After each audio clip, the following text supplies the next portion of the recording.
नमस्कार दोस्तों, crescent education classes में आप सभी का स्वागत है। दोस्तों आज की वीडियो में हम बात करेंगे उत्तराखंड लोक सेवा आयोग के लेटेस्ट नोटिफिकेशंस के बारे में। सबसे पहले बात करते हैं न्यू वैकेंसी जो कि उत्तराखंड लोक सेवा आयोग द्वारा निकाली गई है। देख लीजिए, दिनांक है 15 मार्च 2022 और उत्तराखंड विधि विज्ञान प्रयोगशाला के अंतर्गत वैज्ञानिक अधिकारी परीक्षा 2022।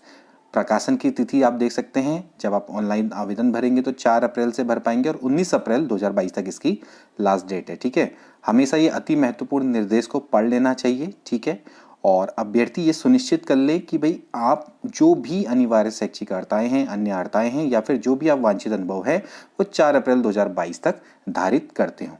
ठीक है, ज़्यादातर बच्चों के यही प्रश्न होते हैं ना कि सर मेरी विज्ञापन के से पहले ही एक्सपायर हो गया, विज्ञापन तक था, मैं क्या करूंगा, कैसे करूंगा। तो साफ साफ है कि जब तक लास्ट डेट ऑफ एडवर्टीजमेंट होती है तब तक आपके डॉक्यूमेंट वैलिड होने चाहिए। ठीक है, अब यहाँ पर इंपॉर्टेंट चीज़ है कि जो प्रश्नगत पदों हेतु अभ्यर्थियों की केवल साक्षात्कार होगा, लेकिन अगर ज़्यादा आवेदन प्राप्त होंगे तो फिर छंटनी के लिए हरिद्वार और हल्द्वानी में स्क्रीनिंग परीक्षा का आयोजन किया जाएगा, जिसका सिलेबस परिशिष्ट 1 पर उपलब्ध है। अभी देखते हैं, परिशिष्ट 1 पर आपको दिखा देंगे सिलेबस। ठीक है, तो यहाँ पर तो दोस्तों ये चीज़ें हो गई। अब बात कर लेते हैं कि इसमें कुल कितने पद हैं। दोस्तों यहाँ पर आप देख सकते हैं रिक्तियों का विवरण है 8। ठीक है, इसमें वैज्ञानिक अधिकारी है जिसका 1 पद है। वैज्ञानिक अधिकारी भौतिक तथा प्रक्षेपी अनुभाग में है। फिर ऐसी रसायन विज्ञान में, विस्फोटक नार्कोटिक्स अनुभाग में। ठीक है, तो वैज्ञानिक अधिकारियों की ज़्यादातर इसमें पोस्ट निकली है और यहाँ पर इनका वर्णन भी दिया गया है। ठीक है, तो कुल मिला के रिक्तियाँ हैं 8। ठीक है, पदों की संख्या घटाई बढ़ाई जा सकती है। अनिवार्य शैक्षिक अर्हता देख लीजिए यहाँ पर क्या क्या दी हुई है। वैज्ञानिक अधिकारी जैसे भौतिकी तथा प्रक्षेपिकी अनुभाग में है तो यहाँ पर आपको किसी मान्यता प्राप्त विश्वविद्यालय से भौतिक विज्ञान या विधि विज्ञान फॉरेंसिक साइंस में एमएससी तथा स्नातक स्तर पर एक विषय के रूप में भौतिकी या रसायन उत्तीर्ण होना चाहिए। ठीक है, इसके अलावा भी एक और है कि भाई विधि विज्ञान प्रयोगशाला या संस्थान में कम से कम 5 वर्ष का विश्लेषणात्मक अनुभव। ऐसे ही वैज्ञानिक अधिकारी रसायन में भी कुछ इसी टाइप की योग्यता है कि भाई किसी मान्यता प्राप्त विश्वविद्यालय से रसायन विज्ञान एनालिटिकल केमिस्ट्री विज्ञान में एमएससी या विधि विज्ञान फॉरेंसिक साइंस में एमएससी के साथ केमिस्ट्री में स्पेशलाइजेशन और स्नातक स्तर पर एक विषय के रूप में रसायन विज्ञान उत्तीर्ण, और ऐसे ही विधि विज्ञान प्रयोगशाला संस्थान में कम से कम 5 वर्ष का विश्लेषणात्मक अनुभव। ऐसे ही दोस्तों इसकी योग्यताएं हैं वैज्ञानिक अधिकारी जैसे जीव विज्ञान है तो उसमें भी कुछ इसी तरह से प्रयोग।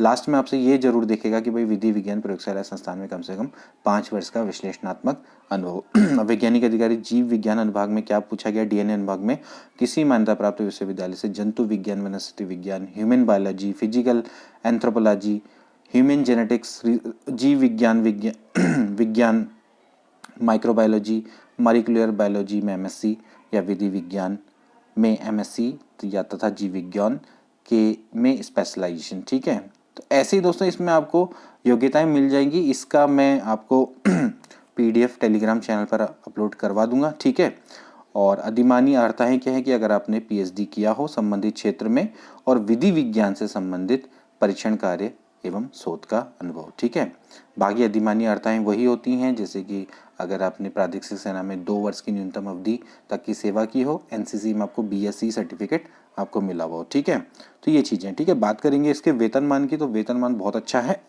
Level 10 5400 grade pay.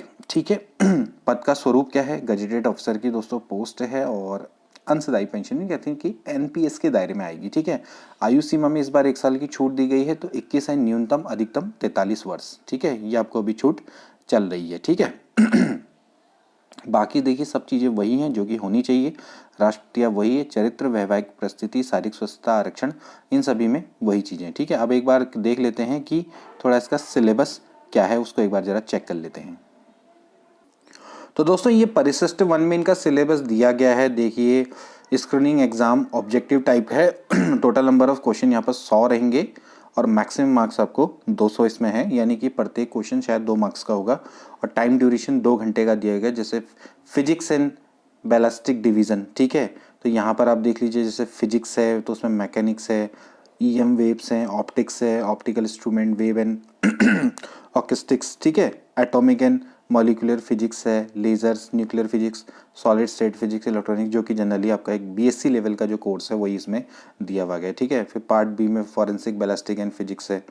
तो इस तरह का सिलेबस दोस्तों इसमें दिया गया है। इसकी मैं आपको पीडीएफ प्रोवाइड करवा दूंगा, ठीक है। इसके अलावा केमिस्ट्री में भी आप देख सकते हैं, chemistry, explosive and toxicology, narcotics division में तो जनरल केमिस्ट्री यहाँ पर पूछी जा रही है, इनऑर्गेनिक केमिस्ट्री है, ठीक है, बायोऑर्गेनिक केमिस्ट्री है। तो वही जो दोस्तों सिलेबस है जो कि आपका केमिस्ट्री में रहता है टिपिकल एक ग्रेजुएट लेवल के एग्जाम में, ठीक है। तो वही दोस्तों इसमें दिया गया। ऐसे बायोलॉजी एंड डीएनए डिवीज़न में जैसे जूलॉजी है, हिस्टोलॉजी, ऑस्टियोलॉजी, ये सब पूछी जाएगी, ठीक है। बॉटनी है ऐसे ही सेल बायोलॉजी है, माइक्रोबायोलॉजी है, बायोकेमिस्ट्री, ये दोस्तों इसका सिलेबस आपको देखने को मिल जाएगा, ठीक है। अब इसको डिटेल में नहीं कर सकते डिस्कस यहाँ पर, क्योंकि वीडियो फिर काफ़ी लंबी हो जाती है। फिलहाल आपकी जानकारी के लिए कि भाई अगर आप इस पोस्ट के लिए एलिजिबल हैं तो बिल्कुल अप्लाई करें, क्योंकि बहुत अच्छे लेवल की पोस्ट है, 5400 ग्रेड पे की, और काफ़ी समय के बाद मैंने पोस्ट देखी है। चलिए अब अगले नोटिफिकेशन के बारे में बात करते हैं। दूसरा नोटिफिकेशन अगेन दोस्तों यूकेपीएससी का है और ये विज्ञप्ति है अपर निजी सचिव परीक्षा 2021 महाधिवक्ता कार्यालय उत्तराखंड नैनीताल, ठीक है। अभी दोस्तों अभी हाल में इसकी स्क्रीनिंग एग्जाम करवाया गया था, फिर अभी रिजल्ट भी आया था अभी हाल में। और तो यहाँ पर एकता द्वारा सूचित किया जाता है कि इस विज्ञापन के द्वारा प्रारंभिक परीक्षा का परिणाम घोषित किया गया था, दिनांक 11 मार्च 2022 को घोषित किया गया है। और उक्त परिणाम में औपबंधिक रूप से सफल घोषित अभ्यर्थियों द्वारा ऑनलाइन आवेदन पत्र तथा अभिलेखों की चेकलिस्ट आयोग की वेबसाइट से डाउनलोड करते हुए समस्त शैक्षणिक, आरक्षण इत्यादि अभिलेखों की स्वहस्ताक्षरित छायाप्रति के संग आयोग कार्यालय में जमा किया जाना है, ठीक है। तो आप क्या करेंगे, आयोग के लिफाफे के ऊपर परीक्षा का नाम अपर निजी सचिव परीक्षा 2021 और अवश्य अंकित कर ले, ठीक है। महाधिवक्ता कार्यालय उत्तराखंड नैनीताल अवश्य अंकित कर ले, ठीक है। इसमें क्या है कि आपको आयोग की वेबसाइट पे एक चेकलिस्ट मिल जाएगी, उस चेकलिस्ट के अकॉर्डिंग ही आपको अपने समस्त डॉक्यूमेंट यहाँ पर जमा करने हैं, ठीक है। ध्यान रखना है कि जो लास्ट डेट है जमा किए जाने की वो है 6 अप्रैल 2022, ठीक है। उक्त तिथि के बाद किसी भी प्रकार के आवेदनों को स्वीकार नहीं किया जाएगा। और समस्त अभिलेख किसके नाम को होंगे, सचिव उत्तराखंड लोक सेवा आयोग हरिद्वार के कार्यालय में डाक द्वारा आप किसी माध्यम से जमा कर सकते हैं, ठीक है। कुरियर भी कर सकते हैं, स्पीड पोस्ट भी कर सकते हैं, बाय हैंड भी जमा कर सकते हैं, लेकिन 6 अप्रैल तक जमा कर लेना। देखिए दोस्तों चेकलिस्ट इस टाइप की है, यहाँ पर आप अपना अनुक्रमांक लिखेंगे, फिर आपके अपर निजी सचिव यहाँ पर ऊपर लिखा हुआ है, देखिए ऑनलाइन आवेदन की प्रति, फिर यहाँ पर आप टिक करेंगे, हाई स्कूल प्रमाण पत्र की प्रति टिक करेंगे, स्नातक उपाधि की प्रति, ये सब आप एक साथ अरेंज करते जाएंगे बिल्कुल इसी ऑर्डर में, ठीक है। मतलब इसी क्रम में अपने डॉक्यूमेंटों को आपने लगा के भेजना और यहाँ पर टिक करते हुए जाएंगे। स्नातक अंतिम वर्ष, अंतिम सेमेस्टर की अंक तालिका, ठीक है, जितने भी हैं आपको यहाँ पर एक चेकलिस्ट मिल जाएगी। चेकलिस्ट इसीलिए होती है ताकि आप चेक कर सके कि भाई एक निर्धारित क्रम में अपने डॉक्यूमेंट्स को किस क्रम में लगाना है, तो उसके लिए चेकलिस्ट का यूज़ किया जाता है, ठीक है। स्थायी निवास प्रमाण पत्र यदि लागू है, ठीक है, अगर आप सरकारी नौकरी में है तो आपने सेवा नियोजक से अनापत्ति प्रमाण पत्र लिया है नहीं लिया है, तो सब चीज़ें आप एक तरह से इसमें लगा सकते हैं, ठीक है। अभ्यर्थी के नाम, पिता, अगर कोई भिन्नता है तो उस संबंध में अगर आपकी घोषणा है तो ये सब चीज़ें आप लिख सकते हैं, ठीक है। तो ये सब चीज़ें आपकी चेकलिस्ट आपको दोस्तों आयोग की वेबसाइट में मिल जाएगी, अदरवाइज टेलीग्राम चैनल पर भी प्रोवाइड करवा देंगे। अगले नोटिफिकेशन के बारे में बात करेंगे दोस्तों, वो भी उत्तराखंड लोक सेवा आयोग का ही है, विज्ञप्ति है, ये है महाधिवक्ता कार्यालय के अंतर्गत जो समीक्षा अधिकारी, सहायक समीक्षा अधिकारी की परीक्षा होने वाली है 27 मार्च को, उसके बेस पर है, मतलब उस पर आधारित है। यह है सूत्र लेखक के संबंध में, ठीक है। जो दिव्यांगजन अभ्यर्थी हैं वो अपने लिए श्रुत लेखक प्रोवाइड करवाना चाहते हैं तो उसका प्रावधान किया गया ना।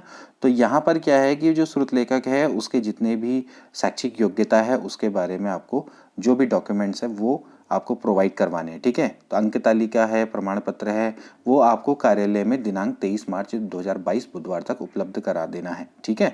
क्योंकि आप जब कोई जो दिव्यांगजन है तो वो क्या करते हैं ना कि अपने लिए श्रुत लेखक को प्रोवाइड करवाते हैं, तो उसकी आप फोटो, ठीक है, और जो भी उसकी शैक्षिक योग्यता के संबंधी जो भी आपने दावे किए हैं तो उनको आपने क्या करना है, कार्यालय में 23 मार्च 2022 तक हर हाल में प्रोवाइड करवा देना। और उक्त तिथि के पश्चात श्रुत लेखक उपलब्ध कराए जाने के संबंधित किसी भी दिव्यांग अभ्यर्थी के प्रत्यावेदन पर मान्य आयोग द्वारा विचार नहीं किया जाएगा, ठीक है। और इसके लिए दिव्यांग अभ्यर्थी परिशिष्ट 4.1 और 4.2 आयोग की वेबसाइट से डाउनलोड कर सकते हैं, ठीक है। वेबसाइट में अवेलेबल है, चलो दिखा भी देता हूँ। दोस्तों इस टाइप का ये सर्टिफिकेट है परिशिष्ट 4.1 में, certificate regarding physical limitation in an examinee to write. ठीक है, so this is to certify that I have exam Mr and Mrs, ये इनका नाम लिखेंगे। ठीक है, person with this nature and, मतलब इस तरह से इस फॉर्म को आपने भर देना है। ठीक है, उसके बाद अपना क्या कर देंगे आप जो भी है, मतलब ये फॉर्म है, उसके बाद ये सिग्नेचर होंगे यहाँ पर चीफ मेडिकल ऑफिसर के। ठीक है, civil surgeon, medical superintendent, name and designation के संग। तो इस तरह का परफॉर्मा है दोस्तों, ये आपको भर के देना होगा। ठीक है, letter of undertaking of using own scribe. ठीक है, तो आई कैंडिडेट्स विद, यहाँ पर आप इसको भर देंगे। ठीक है, signature of the candidate with disability, मतलब कि ये फॉर्म है एक्चुअली आपने भरना है, ऊपर वाला फॉर्म क्या होगा, सीएमओ भरेगा। ठीक है, चीफ मेडिकल ऑफिसर। ठीक, तो ये सब चीज़ें आपको देख लेना ध्यानपूर्वक, और बाकी इनकी पीडीएफ हम अपने टेलीग्राम चैनल पर प्रोवाइड करवा देंगे। तो आज के लिए इतना ही दोस्तों, मिलते हैं अगली वीडियो में। Good bye.